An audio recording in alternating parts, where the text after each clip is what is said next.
Hi guys, Garlic here with another 2004scape video. I think this is going to be more of a ramble video. It's like kind of maybe a bit of a guide, but more so just me sort of talking about some things that I think are going to be interesting. I'm not quite sure what I've named this video at the time of recording, because I kind of want something that's, short and catchy and to the point, but also kind of explains it well, what this video is going to be about. But essentially what I wanted to talk about was different chests throughout 2004scape. I was thinking about a couple of these chests the other day, and I just sort of ended up remembering more and more different chests with different loot. And I thought it'd be interesting to sort of just talk about them, because I'm not sure if everyone is aware that all of these chests will exist. So here's a little ramble of me just basically talking about each one that I remembered, and basically what you get from them, and discussing whether or not it might be worth your time trying to loot these when members comes out. All of these chests are going to be members only content, so none of them are in the game just yet.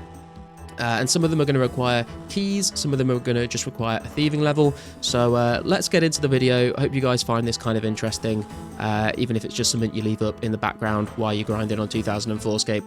But the first chest we're going to talk about is actually the Muddy chest. This was in the game for quite a while actually. It's kind of a classic, but I'm not sure it's like very popular content. But maybe in 2004scape people will find it a bit more interesting to do. So the Muddy chest is located in the lava maze in the wilderness, so there is a bit of risk there if you're planning on going to open these. And if you manage to get there and loot it, you will get a mithril bar, 2 lore runes, 1 anchovy pizza, 1 mithril dagger, 50 coins, 2 death runes, 2 chaos runes, and 1 uncut ruby. Now, I think on the old school wiki page, it doesn't list every single one of these items, but I checked the game code, and this is what I saw that you would be given as loot for looting the Muddy chest, so that is what you'll be getting. And in order to open the Muddy chest, you'll actually need to get a Muddy key. So you can get Muddy keys from killing Chaos Dwarves. They drop at a rate of about 1 in 18, and you should be able to find Chaos Dwarves in various wilderness locations and also in Taverley Dungeon. So whether or not it's worth your time to sort of kill Chaos Dwarves to get the keys and loot the Muddy chest, I would say probably not worth it. I think, a key being a 1 in 18 drop rate, they're not going to drop super commonly all the time, and even if they do, like, you've got to then farm a bunch of them.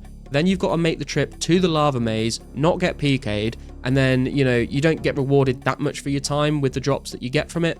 But it would be interesting to see if anyone does choose to do this, or maybe if people just want to train their melee stats and they go and kill Chaos Dwarves in Taverley Dungeon. If you get hold of a few, then you can come to the Muddy chest in the lava maze and get a bit of loot for your time. Other than the Muddy chest though, we're going to move on, and we're going to look at this one. Is one of my favourites. I'd kind of forgotten about this until the other day, but we're going to talk about the Sinister chest. Now, the Sinister chest is very interesting. You can loot it in the Yanil Agility Dungeon, and when you loot this chest, you will get 2 unidentified Harrowlanders, 3 unidentified Ranars, 1 unidentified Irrit Leaf, 1 unidentified Avanto, 1 unidentified Qualm, and 1 unidentified Torstal. Now, on the old school wiki, it does say that these come as noted drops, but in 2004scape, they will not be noted drops, they will be unnoted, so you won't be able to loot too many of these at a time without your inventory filling up. But I think this is going to be a great way to get some early herbs in the game, especially those Ranar weeds, 3 unidentified Ranars. That's probably going to be worth quite a lot of money at the start of when, people are all going to go to Chaos Druids and stuff. But if you can just go and loot the Sinister chest and get a guaranteed 3 Ranar weeds plus all the rest of those herbs, I think it might be quite a good method to actually go ahead and farm those keys. Speaking of the keys, in order to open the Sinister chest, you will need Sinister keys. You can get these as a drop from Salaran the Twisted, who is also located in the Yanil Agility Dungeon, and he will drop these keys at a rate of 1 in 12.8. Salaran the Twisted is kind of interesting in that you will only be able to damage him with strike spells. If you try and attack him with anything else, he will say your pitiful attacks cannot hurt me, and you won't be able to do any damage to him. I believe you might be able to use Ring of Recoils to damage him, but that's not really going to be a very viable method. So if you're planning on farming Sinister keys, then take your strike spells, otherwise you won't be able to do it. And this guy is kind of interesting because getting Sinister keys and looting the Sinister chest, I believe this was actually the only way that you could get Torstals before farming was released. And so because we don't have farming in 2004scape, then I believe the only way to get hold of Torstals is going to be through killing Salaran, getting the keys, and then looting the Sinister chest. So I think this is probably worth your time. I know the keys are a 1 in 12.8 drop, so not super common, not super rare, but I have a feeling that this guy might get camped a lot. I think people might not necessarily know that this exists in the game, but for those that do, I think it's going to be a very good early moneymaker. Getting hold of all of those herbs, I think it's going to be a very good method indeed. Moving on from Sinister keys and Sinister chests, though, let's talk about a classic that absolutely everyone, I'm pretty sure, knows about, and that is going to be the Crystal Chest.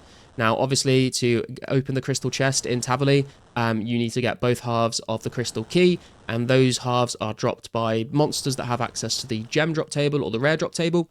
And once you've got yourself a Crystal Key, you can make your way over to Taverley and open the Crystal Chest, and you will get a 100% chance of getting an Uncut Dragonstone. So I think this is going to be, you know, the way that most Dragonstones come into the game. They're going to be the way that people get hold of Amulet of Glories and Ring of Wealths, which are going to be quite expensive. I would be very interested to see how much Uncut Dragonstones are going for, and then how much the jewelry itself is going for. Other than the Uncut Dragonstone, though, you also get to roll on other tables. So there is a 1 in 4 chance that you'll just get a spinach roll and 2000 GP or 2000 GP. Other than that, there is a possibility that you could roll on the rune table, a 12 in 128 chance of rolling on the rune table. And if you roll on this table, you could get 50 air runes, 50 water runes, 50 earth runes, 50 fire runes, 50 body runes, 50 mind runes, 10 chaos runes, 10 death runes, 10 cosmics, 10 natures, and 10 laws. So it might be, you know, a nice little supply of runes there. Wouldn't rely on it necessarily to get hold of those runes, but that is a potential roll that you can get when opening the Crystal Chest. Another possibility is rolling on the Gem table. That could give you 2 rubies, 2 diamonds, both of those the cut versions, not the uncut versions. You also have a chance of rolling on the Runite bars drop, which will give you 3 Runite bars, which is going to be quite nice, I think, for people, actually, because I think mining rune rocks is heavily camped by PK clans, so maybe get yourself some Runite bars from the Crystal Chest.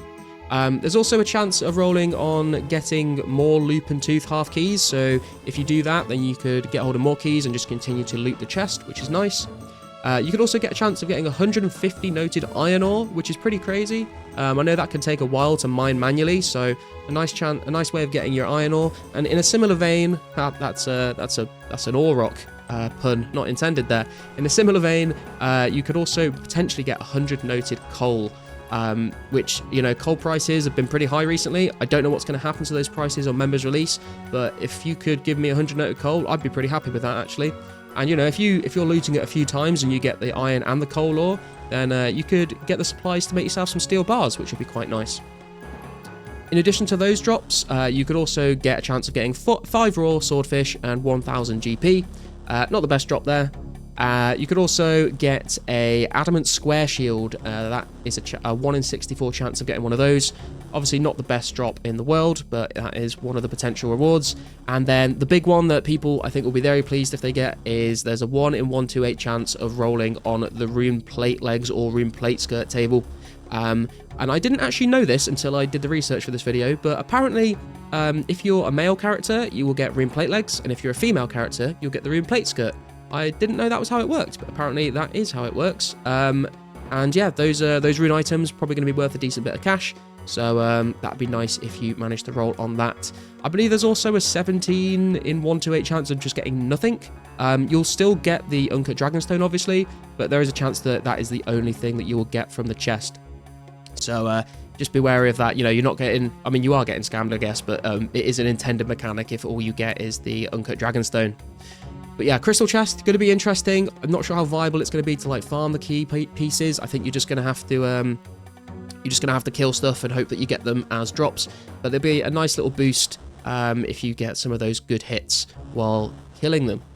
The final sort of chests that I want to cover in the game is going to be the chests that you don't need keys for. You just need to go and thieve the chests. And there's a couple to go through here, depending on what your thieving level is. The first chest that will be in the game is going to be the 10 GP chest. Big bank loot going to be made from this one, guys. You need level 13 Thieving, and you can find this chest in East Ardee, in the Magic Axe Hut, or in the Pirate's Hideout. And as you might expect, you get 10 GP every time that you thieve it. The next one up after that is the Nature Rune chest, which will require level 28 Thieving, and it'll give you 1 Nature Rune every time you thieve it. Not the best source of nats, I must say, but, you know, maybe if someone wants to grind that out, maybe they will. And you can find that chest in East Ardee and the Pirate's Hideout. The next one after that is the 50 GP chest, and you'll need level 43 Thieving for this one, and it's located in Ardee or the Pirate's Hideout. You know, 5 times as much GP as the 10 GP chest. It's amazing, really, isn't it? After that one, there is actually a steel arrow tip chest that you can loot at 47 Thieving, and this is located in Hemenster, which is like the little area where you do the fishing contest quest. It's like the house sort of just north of where you go through the gate to do the fishing contest with the vampire. And you will get 5 steel arrow tips every time that you loot that chest. So not the best source of them, I must say, but, you know, if you want to sort of just AFK that, if you're doing something else on the side, and if all of the arrow tips are bought out of the Ranging Guild shop, then maybe an option for you at level 47 Thieving, that one. After that, there is the Blood Rune chest, which is kind of exciting, but also not that exciting if you look into it a bit more. So Blood Runes are going to be very tricky to get hold of, I think, and people are going to want them for the God spells and using charge and some other bits and pieces. And you can buy them in the Mages Guild, but I'm pretty sure they're going to be bought out quite heavily. So if you wanted to resort to this, you could. You would get 2 Blood Runes and 500 GP every time you loot this chest, and that will require level 59 Thieving, and you can find the chest in the Chaos Druid Tower. And finally, the one that probably is the most well known is the Ardee Castle chest. You'll need 72 Thieving to loot this, and as you might expect, it is in the Ardee Castle, and this chest will always give you 1000 GP, 1 Raw Shark, 1 Adior, and 1 Uncut Sapphire. That, you know, whether that's worth your time to do or not, I'll leave that up to you guys, but maybe if you want to get hold of some Adior and you don't have the mining level, the Raw Sharks, if you don't want to buy them off fishers, or just getting 1k GP, maybe like an AFK moneymaker, and get a bit of thieving XP as well, that would be the Ardee Castle chest for you. But I think that basically covers all of the chests that I wanted to cover. If I've missed any interesting chests, then please do let me know, and I'll add them in a pinned comment so everyone knows about them. I think my favourite out of all of these is going to be the Sinister chest and killing Salaran the Twisted to try and get some of those herbs. I think that's probably going to be the best option out of these that you can actually farm kind of reliably. I think the muddy chests, I think the rewards just aren't that great, and the keys aren't that common. The crystal chest is quite nice, but I think it's really hard to farm the key pieces. The thieving chests, they're okay. Not my favourite, but not the worst. But yeah, I think the sinister chests are going to be quite fun, seeing how many people decide to go there. Maybe people weren't aware of it, and now they will be aware of it, and now it'll be more heavily contested. And I've kind of screwed myself if I wanted to do it myself. But hey, that's what this channel's about. It's getting the information out there for you guys, so you can choose what you want to engage in. But yeah, other than that, guys, I think that's probably going to wrap up the video. I know this is a bit of a shorter one compared to my usual ones. I don't have much content. I don't have much progress clips to add into this one at the moment. But I did just want to say a massive, massive thank you to all you guys for all the support. We had a live stream last night. We peaked at 70 concurrent viewers, which is absolutely insane. That's jumped up from the usual sort of 25 to 30. And it was really, really cool to see all you guys coming in, having a chat. I was struggling to keep it with chat a little bit, but I think we did all right. And I think people were really enjoying the stream. So that's great to see. We've also shot up in subscribers. Like I said, I keep missing these milestones.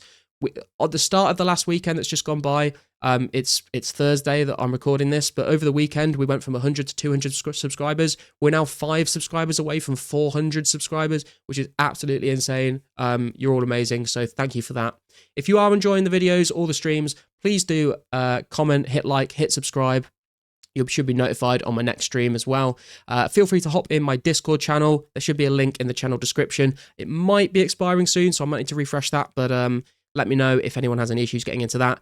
There's loads of people in there now. It's starting to fill up really nicely. People are talking about, you know, their plans for members. we like sort of celebrating when people get like milestones and level ups. And there is a channel in there for video suggestions. If you want to see me cover a particular topic and make a video on it, then come into the Discord, drop your suggestions in that channel, and I'll add it to the list of video ideas. And I'm slowly working my way through some of my ideas and some of your guys' ideas. So, you know, we can get a good sort of idea of, I've said idea way too many times there. We can get a good idea of what the community wants to see on the channel. So yeah, I think that's enough of me rambling on for today though, guys. Thank you so much for watching. Like, comment, subscribe, and I'll see you in the next video.